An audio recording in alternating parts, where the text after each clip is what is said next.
নবী আমার বেশ কিছু সময় ধরে কান্নাকাটি করলেন। ওই কান্না চলতে চলতে হঠাৎ করে একজন বান্দা দরজার সামনে দাঁড়িয়ে বললেন, আসসালাতু আসসালামু আলাইকা ইয়া রাসূলুল্লাহ। নবী আমার ঘরের ভিতরে কাঁদতে কাঁদতে সালামের জবাব দিলেন, কিন্তু জবাব বাইরের মানুষ শুনতে পাননি। বাইরের মানুষটা আর একটু জোর আওয়াজে সালাম দিলেন, আসসালাতু আসসালামু আলাইকা ইয়া রাসূলুল্লাহ।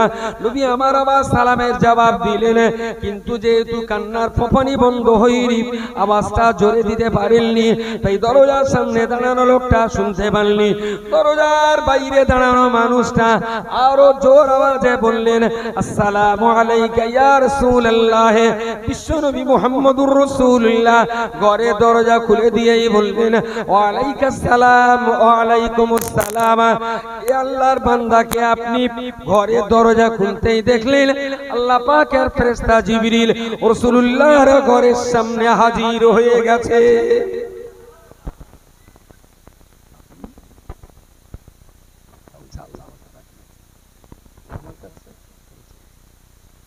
তখনও রাসূলুল্লাহর চোখে মুখে কান্নার চোখের পানি তখনও শুকায় না। আর খুব কাঁদার পরে না ওই বাক্যলাপ করতে গেলে মাঝে মাঝে একটু কান্নার ফোঁপানিতে কথা আটকে যায়। রাসূলুল্লাহ তখনও খুব স্পষ্ট বলতে পারছেন না, মাঝে মাঝে কথা দম লাগানো হচ্ছে। জিজ্ঞেস করলেন, আপনি এমন করছেন কেন? চোখ মুখ চলচল করছে, আপনি কি কাঁদছিলেন? কেন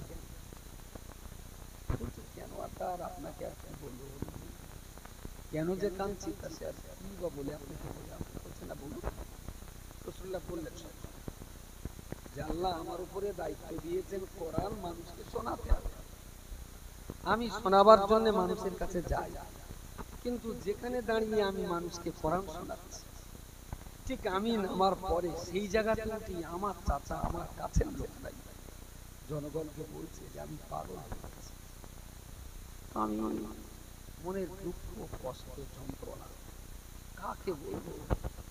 তাই আমি নিজে কেঁদে কেঁদে চোখের পানি বার করে আমার মনটা একটু হালকা করছি। আর আল্লাহকে বলছিলাম, আল্লাহ তুমি একটা রাস্তা অন্তত দেখাও যে আমি সরলে সহজে যেন তোমার এই বাণীটা আমার কাছে পৌঁছে যেতে পারে। তাই একটু কাঁদছিলাম। আল্লাহর ফেরেশতা জিবরিল আমিন আলাইহিস সালাম বললেন, ইয়া রাসূলুল্লাহ, ইয়া হাবিবাল্লাহ, না না আর কাঁদতে হবে না, আপনার কান্নার দিন শেষ হয়ে গেছে, আপনাকে আর কাঁদতে হবে না। আপনার কান্নার চোখের পানি মুছিয়ে আপনার মুখে হাসি ফোটাবার জন্য আল্লাহ পাক কোরআনের আয়াত আমার মাধ্যমে পাঠিয়ে দিয়েছেন, ওয়া মা সাহিবুকুম বিমাজনুন ওয়া মা হুয়া বিকাউলি কাহিন ওয়া মা হুয়া বিকাউলি শাইর ওয়া মা সাহিবুকুম বিমাজনুন ইন হুয়া ইল্লা যিকরুল আলামিন। ইয়া রাসূলুল্লাহ, ইয়া হাবিবাল্লাহ, ওরা বলেছিল এ কোরআন গণক ঠাকুরের কথা। আল্লাহ বলে দিয়েছেন, না না, এ কোরআন কোন গণক ঠাকুরের কথা নয়। ওরা বলেছিল এ কোরআন জিনের বাক্যলাভ। আল্লাহ বলে দিয়েছেন, না না, এ কোরআন কোন জিন জাতির বাক্যলাভ নয়। ওয়া মা সাহিবুকুম বিমাজনুন, ওরা বলেছে আপনি পাগল। আল্লাহ পাক বলে দিয়েছেন, ইয়া রাসূলুল্লাহ, ইয়া হাবিবাল্লাহ, ও আল্লাহর নবী, ও আমার নবী, আমার হাবিব, আমার আশিক, আমি আল্লাহ আপনাকে বলছি, আপনার মাথা কখনো খারাপ হয়ে যায়নি, আপনি কখনো পাগল হয়ে যাননি। গোটা দুনিয়া যদি আপনাকে পাগল বলে, আমি আল্লাহ বলছি আপনার মাথা আমি আল্লাহ পাগল করে দেইনি, বরং আপনার মাথা সঠিক, সুন্দর আর পরিষ্কার রয়েছে। জোরে বলুন সুবহানাল্লাহ। আমি আল্লাহ বলছি আপনি পাগল হন, আপনার মাথা ঠিকই আছে। আরে কোথাকার কে আমরা ভাতে দিয়ে ছাগল পাগল, তারা আপনার পাগল বলল, আর সেই কথা শুনে আপনি ঘরে কাঁদবেন? আপনার মাথা ঠিক আছে, আপনি পাগল হন। ঠিক সেই বছরে লবিদ ইবনে আসিম, মক্কার বিখ্যাত আরবি কবি, বিখ্যাত আরবি, তিনি মক্কায় ঢুকেছেন। আর কাবা শরীফ তওয়াফ করাটা পুরনো যুগ থেকে বহুকাল চলে আসছে। মক্কার জনগণ নবীর শত্রু ছিল, এরা কেউ কাবার শত্রু ছিল না, কেউ কাবার শত্রু ছিল না, কাবাকে ওরা খুব ভক্তি করত। এখন লবিদ ইবনে আসিম কোন কাজে মক্কায় ঢুকেছেন, তো তাওয়াফ করছে, কাবা চত্বরে ঢুকেছেন, কি দেখলেন ওখানে আবু জেহেলের সঙ্গে দেখা। এখন ইনি এসছেন মদিনার থেকে, আর আবু জেহেলের বাড়ি মক্কায়। তা দুইজন দেখা হলো, বেশ হ্যান্ডশেক করে বুক টুক দিয়ে জড়িয়ে খুব আদর আপ্যায়ন করে বললেন, কেমন আছেন ভাই? বললো ভালো আছে। বলছে আপনি তো অনেকদিন মক্কায় আসেননি, আজকে এসছেন, তো আপনাকে একটু আগাম সতর্ক করে রাখছি, আমাদের মক্কায় একটা পাগলের প্রাদুর্ভাব হচ্ছে। এই পাগল বিরাট উল্টোপাল্টা বলে। তা তুমি ভাই বিদেশি মেহমান, আমার বন্ধু লোক, খবরদার যেন সেই পাগলের চক্রে যেন পড়ো না।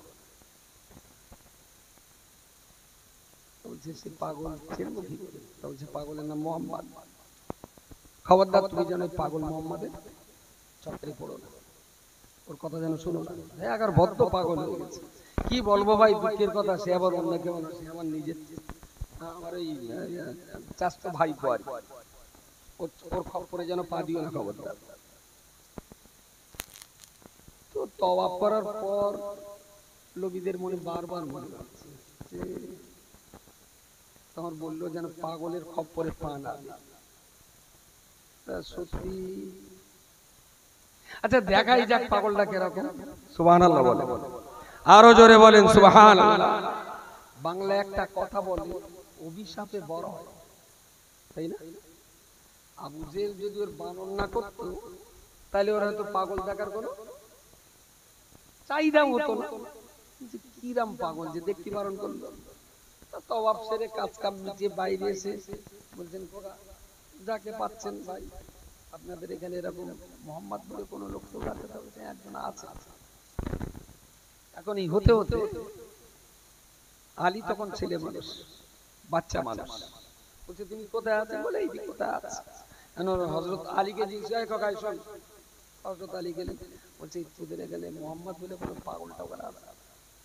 বলছে মোহাম্মদ একটা আছে, তো পাগল না, তিনি তো ভালো লোক। বলছে না, আমি যে মোহাম্মদ পাগল সেই মোহাম্মদের খোঁজ করছি। বলছে গোটা মক্কায় মোহাম্মদ নামের একটাই লোক আছে, পাগল বনের আর ভালো বলে, একটা ছাড়া দুটো মোহাম্মদ মক্কায় পাবে না। আর এটাও ঠিক, রাসূলুল্লাহ যখন জন্ম নিচ্ছেন, শুধু মক্কা বলে নয়, গোটা দুনিয়াতে মুহাম্মদ এবং আহমদ এই দুটো নামের দ্বিতীয় কোন সন্তান, পুত্র, ছেলে, মেয়ে বা বাবা পৃথিবীতে আর কারোর নাম মুহাম্মদ বা আহমদ নাম ছিল না। আরো একবার বলুন সুবহানাল্লাহ। জগৎ সংসারে মুহাম্মদ নাম রাখা শুরু মুহাম্মাদুর রাসূলুল্লাহকে দিয়ে। তালি বলে দিলেন, ভাই আপনি কোন মুহাম্মাদের খোঁজ করছেন জানি না, তবে মক্কা শহরে আর আশপাশে মুহাম্মদ একটাই। তা বলছেন তা সে পাগল না? তা বলছেন না। বললেন তাহলে যে মুহাম্মদটাই পাই তাই একটু দেখিয়ে আসি অন্তত। হযরত আলী বললেন, আমি যে আপনাকে পথ চিনিয়ে নিয়ে যাচ্ছি এটা কেউ যেন বুঝতে না পারে। আমি দূরে দূরে হাঁটবো আর আপনি আমার অনেকটা পেছনে পেছনে হাঁটবেন। আমি পাহাড়ের একটা গলির আড়াল হয়ে দাঁড়াবো, আপনি আবার ওখানে পৌঁছালে আমি আবার আর একটা ম্যাকে যাবো। আলী খুব চালাক ছিলেন, তখন তো ভীষণ চাপ, তখন ভীষণ চাপ। সেই জন্য হযরত আলী চিনিয়ে নিয়ে যাবেন, কিন্তু পাবলিককে যেন বুঝতে দেবেন। যে যে যে যে বললেন ওই ঘরের ভেতরে আছে। লবিদ ইবনে আসিম ঘরটার কাছে যে দেখলেন ঘরের ভিতরে বেশ অনেক লোক, সবাই একজনের দিকে ফিরে আছে আর একজন সবার দিকে ফিরে আছে।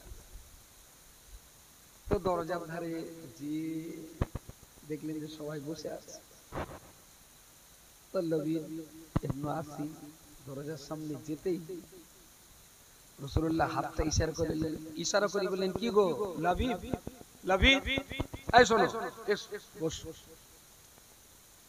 লবিদ ইবনে আসিম হতবাক হয়ে গেল, জীবনে দেখিনি, চেনা না, শুনো না, পরিচয় না, অথচ লোকটা এমন ভাবে আমাকে ডাকলেন যেন বহুদিনের পরিচিত ব্যক্তি। আরো একবার বলুন সুবহানাল্লাহ। সব ভিড় আমাকে পাশে বসার জায়গা দিল। আমি খুব কাছ থেকে লোকটাকে দেখলাম। উনি জিজ্ঞেস করলেন কেমন আছেন? আমি বললাম ভালো আছি। বাচ্চা কাচ্চা কেমন? আমি বললাম সবাই ঠিক আছে। আমিও জিজ্ঞেস করলাম, উনি উত্তর দিলেন। তা উনি ওনার কথাবার্তা বলার একটা টাইমে আমি বললাম, আচ্ছা আপনার নাম কি মোহাম্মদ? বললেন হ্যাঁ। আপনার বাবার নাম কি আব্দুল্লাহ? বললেন হ্যাঁ। তা বলছে কিছু মনে করবেন না, একটা কথা বলবো? বলছে হ্যাঁ বলো। বলছে মক্কার লোক আপনাকে কি পাগল বলে? রাসূল বলছেন হ্যাঁ। মক্কার লোক আমাকেই পাগল বলে। বলছে আপনাকে পাগল বলে? রাসূলুল্লাহর স্বভাব ছিল স্বাভাবিকভাবে মাঝে মাঝে পকেট থেকে রুমাল বার করে কথা বলার সময় ঠোঁটটা খুব সুন্দরভাবে মুছে নিতেন, যেন লালা ঠোঁটের তাতে কোথাও লেগে না থাকে। হাত রুমাল পকেটে রাখা সুন্নাত, তো রুমাল দিয়ে মাঝে মাঝে মুখ মুছতেন।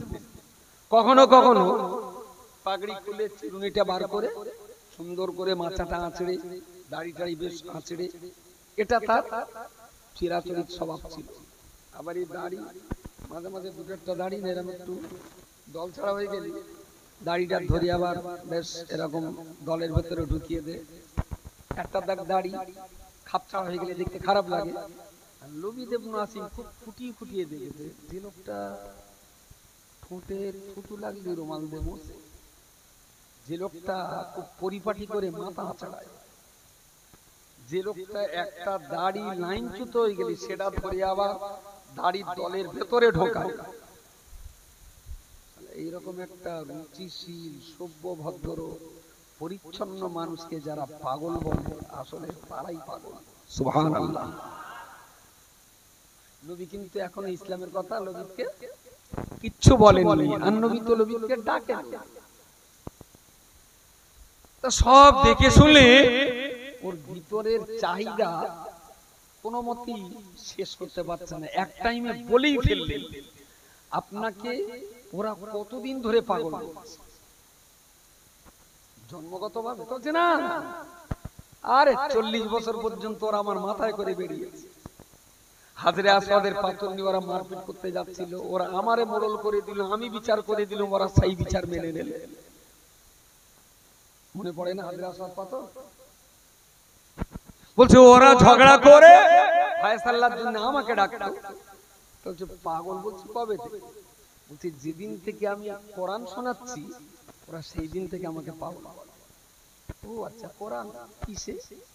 নবী বললেন, সৃষ্টিকর্তার পক্ষ থেকে আমার কাছে কিছু কথা আসে, সেই কথাগুলোকে সৃষ্টিকর্তার ভাষায় আমি কোরআন বলি।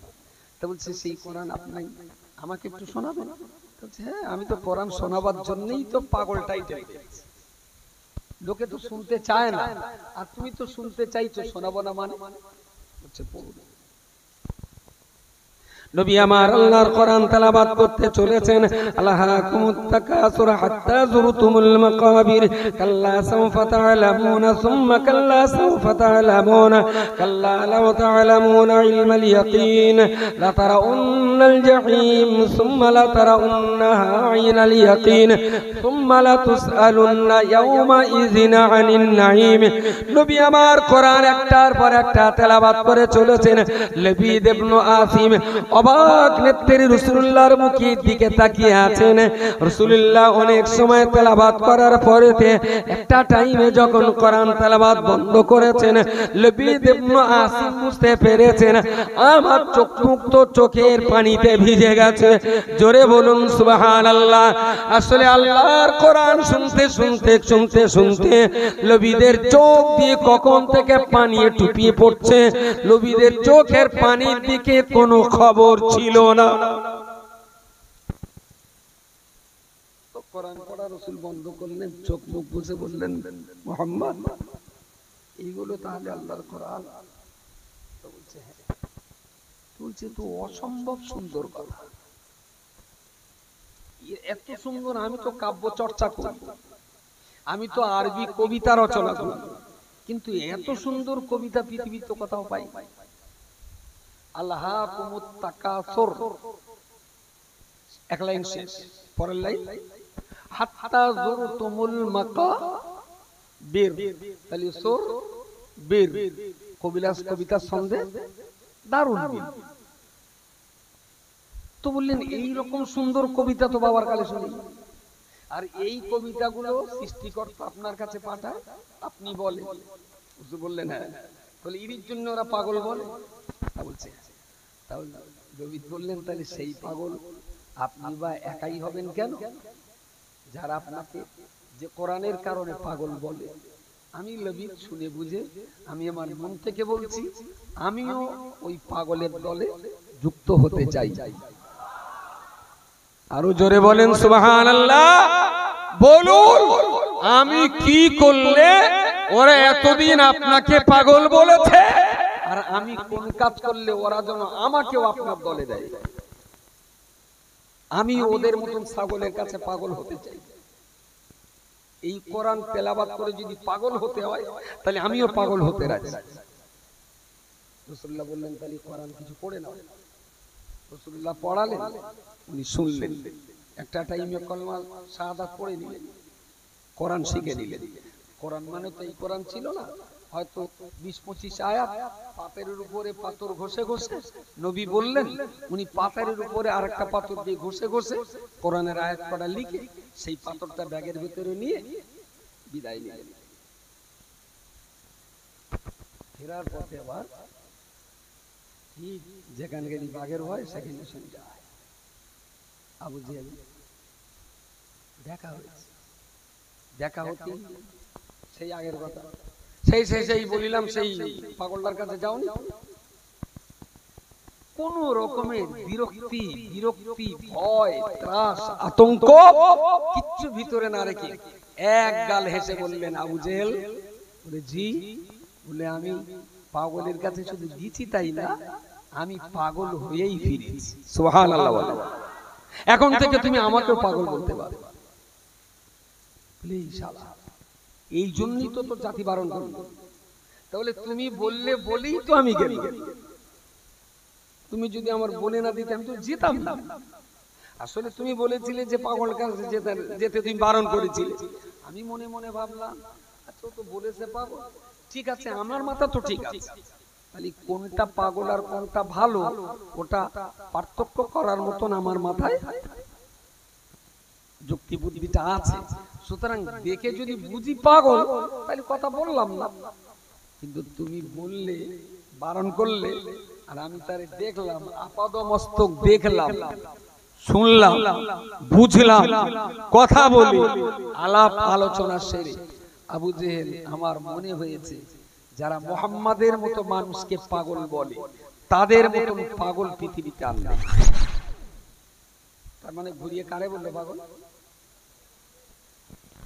খুব রাগে ক্ষোভে ফেটে পড়ে আবু জেহেল হুঙ্কার দিয়ে বলল, জানো লবিদ, আমি ইচ্ছা করলে এই মক্কা থেকে তোমাকে ঘাড় ধাক্কা দিয়ে বার করে দিতে পারি।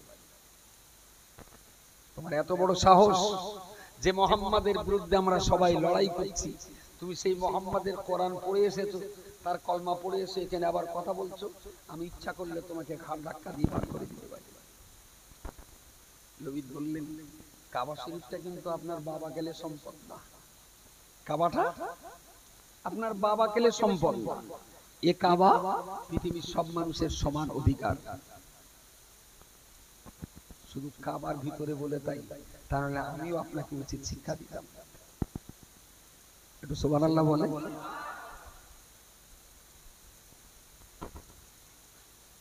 সিংহের বাচ্চা কখনো ছাগলের বাচ্চা থেকে ভয় পায়? ভয়। আর যতটা সাহস ছিল কলমা পড়ার পরে সাহস তার বেরিয়ে গেছে। বলছে ঠিক আছে তুমি কাবার চত্বরে বাইরে এসো, তোমার মজা দেখাচ্ছি। কেন বলল? আবু জেহেল কাবার চত্বরে বাইরে এসো, তোমার মজা দেখাচ্ছি। বলছে হ্যাঁ, যেহেতু আমার বাড়ি মদিনায় অনেক দূর, এটা তোমার বাড়ি, আমি কাবার বাইরে গেলে তুমি আমার মজা দেখাতে পারো, তবে লিইলাফি কুরাইশিন ইলাফিহিম রিহলাতাশ শিতাই ওয়াস সাইফ, শরৎকাল এবং বসন্তকালের মক্কার মানুষ দুটো এক্সপোর্টার ইম্পোর্টের ব্যবসা করে, সিরিয়া আর দামেস্কে, আর দুবারই যেতে হয় মদিনার উপর দিয়ে।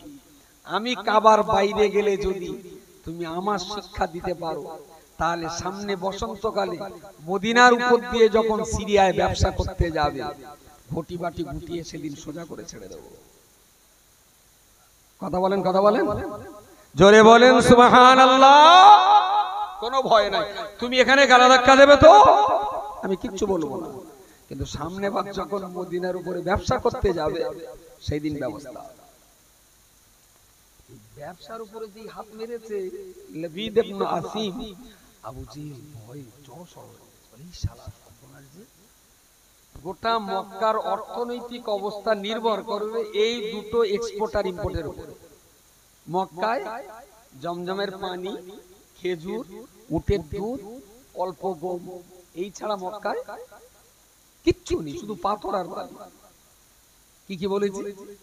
জমজম, খেজুর, কিছু গম, উটের দুধ, এই ছাড়া মক্কায় যা আছে সব বালি আর পাথর। সব তো বিদেশ থেকে আমদানি করতে হয়। তাহলে এখান থেকে খাজুর, দুধ বিদেশে বিক্রি করে, বিদেশ থেকে গম, আটা মক্কায় আসবে, তারপর তোমাদের রান্নাঘরে আগুন জ্বলবে। চলো সামনে বসন্তকালের বিজনেসে যখন এখান থেকে মাল সিরিয়াতে নিয়ে যাবে, ব্যবসা করার স্বাদ মিটিয়ে দেবো। আবু জেহেল ভয়ে জড়সড় হয়ে এসেই হাতটা ধরে বলছে, ভাই আসলে বন্ধু বান্ধবের ব্যাপার তো, একটু ইয়ার্কি ঠাট্টা করছিলাম, আপনি সিরিয়াস নিলেন? বুঝতে পারেননি? পীড়িত করা শুরু করেছে। তা বলছে, আপনি যদি ইয়ার্কি করেন, আমিও ইয়ার্কি করতে জানি। আপনি যদি সিরিয়াসলি করেন, আমিও সিরিয়াসলি করতে জানি। তাছাড়া না ভাই কিছু মনে করেন না। আবু জেলের ভিতরে ভয় ঢুকে গেছে, ওরে যদি আজকে গায়ে হাত দেই আর সামনেবার যদি ব্যবসা আটকে যায়, তাহলে একদম গোটা মক্কার লোক আমাদের জ্যান্ত জবাই করে দেবে। প্রিয় শ্রোতা মণ্ডলী, মনে রাখুন যে কথা বলতে বলতে এত দূর পর্যন্ত চলে এলাম। আল্লাহ পাকের নবী যে জায়গায় দাঁড়িয়ে তিনি কোরআন শোনাতেন, সেই জায়গাতেই দাঁড়িয়ে তারা আপনজনেরা ওখানে দাঁড়িয়ে বলতেন, আমার ভাইপো মুহাম্মদ পাগল হয়ে গেছে, ওর কথা তোমরা বিশ্বাস করো না। আল্লাহ পাক রব্বুল আলামিন নবীকে লক্ষ্য করে বললেন, ইয়া রাসূলুল্লাহ, ইয়া হাবিবাল্লাহ, গোটা জগৎ যদি আপনাকে পাগল বলে, আমি আল্লাহ বলছি আপনার মাথা কখনো বিগড়ে যায়নি। ওয়ামা সাহিবুকুম বিমাজনুন, আপনার মাথা আমি আল্লাহ ঠিক রেখেছি। আপনি সঠিক আছেন, সুন্দর আছেন, স্বচ্ছ আছেন। পৃথিবীর যে কেউ পাগল বলুক না কেন, আপনি ওদের কথায় দুঃখ পাবেন না। আর যারা আপনাকে পাগল বলেছে, আমি আল্লাহ পাক তাদেরকেই পাগল করেই ছাড়বো। জোরে বলুন সুবহানাল্লাহ। আচ্ছা, নবী তো কোরআন শোনাতে গেলে আবু জেহেলরা জনগণকে বলতো, আমার ভাইপো পাগল হয়ে গেছে, ওর কথা শুনো না। মানুষ বিভ্রান্ত হতো, তাই না? আচ্ছা, আমি যে কোরআন পড়তে আর শুনতে আপনাদের বলছি, আমি নামার পরে কেউ কি এখানে এসে বলবে যে মাতিন পাগল হয়ে গেছে, ওর কথা শোনো না? কেউ বলবে? শোনেন না কেন কথা? তখন তোরা বারণ করতো, তাই কিছু লোক ভাবতো মোহাম্মদ সত্যি পাগল হবে, তাই ওর চাচা বলতে যখন ওর মাথা কি আর ভালো আছে। কিছু লোক ধাক্কা খেত, কিন্তু এখন ধাক্কা খাওয়ার এই কথাটুকু তো কেউ বলে যে মাতিন ভুল বকছে, ওর কথা শুনো না। আব্দুল মাতিনের ব্রেনের ফেজ আউট হয়ে গেছে, ও উল্টো পাল্টা বকছে, ওর কথা কেউ, এই কথাটা কেউ বলে না। তাহলে সেদিনকার কোরআন প্রচার আর আজকের কোরআন প্রচার তাৎপর্যগতভাবে অনেক পার্থক্য। সেদিন কোরআন প্রচার করতে যে পাথর খেতে হতো, আর আজকে কোরআন প্রচার করার কারণে টাকা রোজগার করা যায়। টাকা টাকা রোজগার হয় না?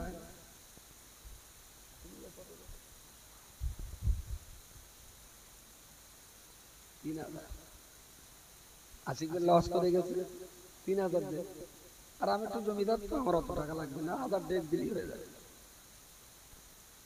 1000 ডেক দিলেই হয়ে যাবে, তাতেই সাকসেসফুল। আচ্ছা, রাসূলুল্লাহ কোরআন শোনাতে যে তায়েফের লোক কি দিয়েছিলেন? পাথর।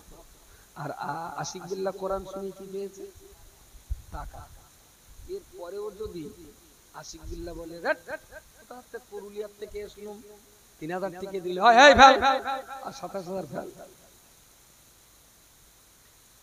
আর 27000 ফেল 30000 তো দেওয়ার কথা ছিল 3 দিচ্ছিস কেন পুরোটা দে জবান 2 নম্বরই করিস তাই যে ভাই তুমি তো কোরআন শুনিয়েছো তোমার তো সওয়াব হবে বাট সওয়াবের বিচার করে আগে মাল ফেল আচ্ছা যদি কোরআন শোনানো পার্টির চরিত্র এই রকম হয় তাহলে সে ওয়ারাসাতুন নবী না ওয়ারাসাতুস শাইতান ওয়ারাসাতুস নবীর যুগে কোরআন শোনালে পাগল উপাধি নিতে হতো আর আজকের দিনে কোরআন শোনালে পাবলিক বলে আব্দুল মাতিন সাহেব তাই না কেউ বলে না আব্দুল মাতিন পাগল সে যুগে কোরআন শুনিয়ে নবীকে পাগল শুনতে হয়েছে এই যুগে কোরআন শুনিয়ে মানুষ আমাকে সাহেব বলে সে যুগে কোরআন শুনিয়ে পাথর খেতে হতো এই যুগে কোরআন শুনিয়ে আপেল খেতে হয় সে যুগে কোরআন শুনিয়ে রোজের দাম পাওয়া যেত না এই যুগে কোরআন শুনিয়ে গাড়ি ঘোড়া আর রোজের দাম পাওয়া যায় তাহলে সে যুগের কোরআন প্রচারের চেয়ে আজকের কোরআন প্রচার অনেক সহজলভ্য অনেক সহজলভ্য আপনি জানেন রাসূলুল্লাহর সাহাবীদের ভিতরে মাত্র 120টার মতো মানুষ পুরো কোরআন পড়ার সুযোগ পেয়েছিলেন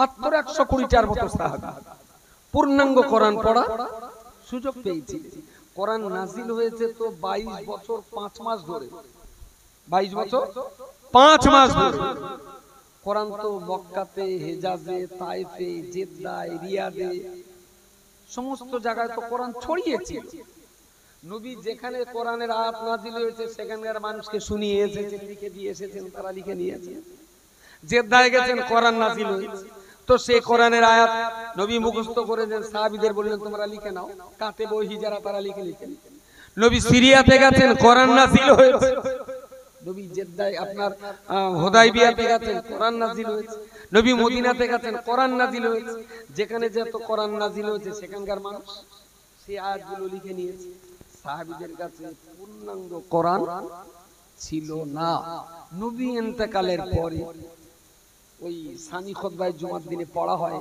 দেখবেন একটা জায়গায় আছে ওয়ালা জামিউল কোরআন আমিরুল মুমিনিন সাইয়্যিদানা উসমান ইবনে আফফান রাদিয়াল্লাহু আনহু আছে না ওয়ালা জামিউল কোরআন যিনি কোরআনকে এক জায়গায় একত্রিত করেছিলেন অ্যাকচুয়ালি একত্রিত করার কাজ শুরু করেছিলেন আবু বকর সিদ্দিক রাদিয়াল্লাহু আনহু ওনার জামানা শেষ হয়ে গেল কোরআন সব এক জায়গায় করা যায় না ওমর রাদিয়াল্লাহু আনহু খলিফা হলেন আবু বকরের বাকি কাজটা হযরত ওমর করতে লাগলেন ওনার জামানা শেষ হয়ে গেল খলিফা হলেন হযরত ওসমান গনি রাদিয়াল্লাহু আনহু আবু বকর ওমরের বাকি কাজটা তিনি করে ফেললেন কোরআন এক জায়গায় জমা হলো সেই কোরআন বাছাই হলো 6066টি আয়াত সর্বপ্রথম চামড়ার উপরে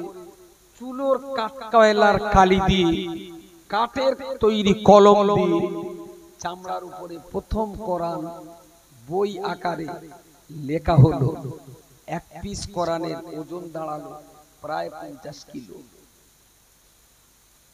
এখন একটা কোরআনের ওজন এই হাতের আম ছোট্ট চৌকো পেনা একটা তাবিজ থাকে না হাতে অনেক সময় এরকম হাতে হাত থাকে বাচ্চাদের ওতে কিন্তু পুরো কোরআন লেখা আছে এখন 25 গ্রামের কোরআন পাবেন 50 গ্রামের কোরআন পাবেন 100 গ্রামের কোরআন পাবেন 200 গ্রামের কোরআন পাবেন 350 400 500 1 কিলো 1.5 কিলো ওজনের কোরআন পাবেন বাই 5 কিলো ওজনের কোরআন শরীফে যতটা লেখা আছে 5 গ্রাম ওজনের কোরআন শরীফে ততটাই লেখা আছে তবে ওগুলো টাইপ বড় বড় আর এগুলো টাইপ ছোট ছোট আজকে তো মাত্র 200 টাকা দিলে 6666টি আয়াত আপনার ঘরে চলে আসে সাহাবীদের যুগে 2000 কোটি টাকা দিলেও পুরো কোরআন পড়ার মতন সুযোগ তাদের ছিল না কোরআন তো এক জায়গাতেই ছিল না ছড়িয়ে ছিটিয়ে ছিল কোরআন তো আর আসমান থেকে বই আকারে নাজিল হয়নি নাজিল হয়েছে তো ভাষা আমি খুব হাতে ধরে পায়ে ধরে বিনয়ের সঙ্গে বলছি, এই এই এই ঘোনা দক্ষিণ পাড়া গ্রামে আমাদের এই মাদ্রাসাটা বাঁশের খুঁটি, পাকাটির চাল, উপরে ত্রিপল। মাদ্রাসাটার যে হালাত, এইরকম গরিব হালাতের বাড়ি ঘোনা গ্রামে কটা আছে? এইরকম গরিব বাড়ি ঘোনা গ্রামে কটা আছে?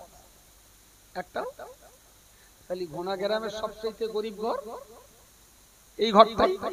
এত গরিব ঘর ঘোনার গ্রামে আনি, কিন্তু আমি গরিব, ঘরটা গরিব, কিন্তু ওই গরিব খানার ভিতরে, ওই গরিবের ভিতরে কিতাবটা পড়ানো হয়।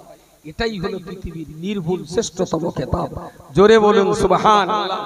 ঘরটা গরিব হলেও পৃথিবীর সবচেয়ে মূল্যবান কিতাব, ভুল বলেছি আমি? কোরআনের মতো মূল্যবান কিতাব। কোরআনের দাম 200 টাকা দিলে পাওয়া যায়, কিন্তু কোরআনের মূল্যটা বলো 200 টাকা, 2000 কোটি টাকা তারও বেশি, 2 লক্ষ হাজার কোটি টাকা তারও বেশি। কোরআনের কোনোদিন মূল্য নির্ধারণ করা যাবে না। ঘরটা গরিবই থাক, ওই গরিব ঘরের ভিতরে বসেই যদি আদম সন্তানের ভিতরে কোরআনটা ঢোকাতে পারি, ইনশাআল্লাহ যে দেহের ভিতরে কোরআন থাকবে সেই দেহটাই আল্লাহর জান্নাতে যাওয়ার জন্যই উপযুক্ত বলি আল্লাহ পাক বিবেচনা করবেন। জোরে সোরে বলুন সুবহানাল্লাহ। আমি খুব চিৎকার করে বলতে পারি, মসজিদটা মার্বেল পাথর, নিচে প্লেট না, মার্বেল। মার্বেল মার্বেল খুব দামি মার্বেল। এই বক্তব্যে অক্ষরের মাখরাজ সহ উচ্চারণ করবে সুবহানা রাব্বিয়াল আ'লা, আর ওখানে যে সিজদায় মাথাটা দিয়ে পড়বে সুবহানা রাব্বিয়াল আ'লা, তবে মসজিদের মার্বেলের মর্যাদাটা রক্ষা হবে। মাটির মাদ্রাসায় কোরআন শিখে পাথরের উপরে মাথা দিয়ে পড়বে, তবেই তো সে নামাজটা নামাজ। যাদের পড়াটা ভালো আছে আলহামদুলিল্লাহ, তাদের নামাজটাও ভালো হবে। আর এখানে পড়াটা যদি ভালো না হয়, তাহলে সিজদার তাসবিহ উচ্চারণটাও ভালো হবে না। এখন উচ্চারণ যদি ভালো না হয়, যেহেতু দামি পাথর, এখন এই দামি পাথরের দিকে তাকিয়ে ভুল উচ্চারণ আল্লাহ গ্রহণ করবেন মনে হয়? তাহলে জ্ঞান তো ভালোই আছে, ভুল বকে কারা? এটা তো ভালোই উত্তর দিলেন। মসজিদ পাথরের না মাটি, তাজমহলের না ঝুপড়ির? তার চাইতে বড় কথা হলো মসজিদ পাকা হওয়ার চাইতে অনেক লাভজনক মুসল্লি পাকা হওয়া। মুসল্লি পাকা হওয়া, মুসল্লি যদি পাকা হয়, মাঠের আলি দাঁড়ানো নামাজও আল্লাহর কাছে কবুলিয়াতের মর্যাদা পাবে। মুসল্লি যদি পাকা হয়, পিডব্লিউডি জায়গায় দাঁড়িয়েও আসরের 4 রাকাত নামাজ আল্লাহর কাছে কবুলিয়াতের মর্যাদা পাবে। মসজিদ বিরাট সুন্দর, বাট মুসল্লিদের যদি পড়া সুন্দর না হয়, তাহলে এই মসজিদ কিন্তু ওই মুসল্লির বিরুদ্ধে আল্লাহর কাছে একদিন নালিশ করবে। আমি খুব বিনয়ের সঙ্গে বলছি, অনেক টাকা খরচা করে, অনেক প্রেম মোহাম্মদ ভালোবাসা উজাড় করে দিয়ে এই গরিব পরিবারের থেকে সংসার চালিয়ে কিছু অর্থ বাঁচি সুন্দর সোনার চাঁদ মসজিদ বানিয়েছেন। একটু খারাপ করেননি, দারুণ সুন্দর করেছেন। টাকা দিয়ে মসজিদটা যেমন সুন্দর করেছেন, একটু পড়াশোনা করে মুসল্লিটাও তেমন সুন্দর হোক, তাহলে দুটো সুন্দরে মিলেমিশে একাকার হবে। আমি কচির আমার বলেছে মাদ্রাসার জন্য 6টা পিলার দিয়ে মাদ্রাসার একটু চাল টালগুলো লাগিয়ে সুন্দর করবে, তাই আমি ওদের বলছি। এই মাদ্রাসাটার যে হাল, যে অবস্থা, 10 বছর বেড়ায় নাকি 8-10 বছর হয়ে গেছে।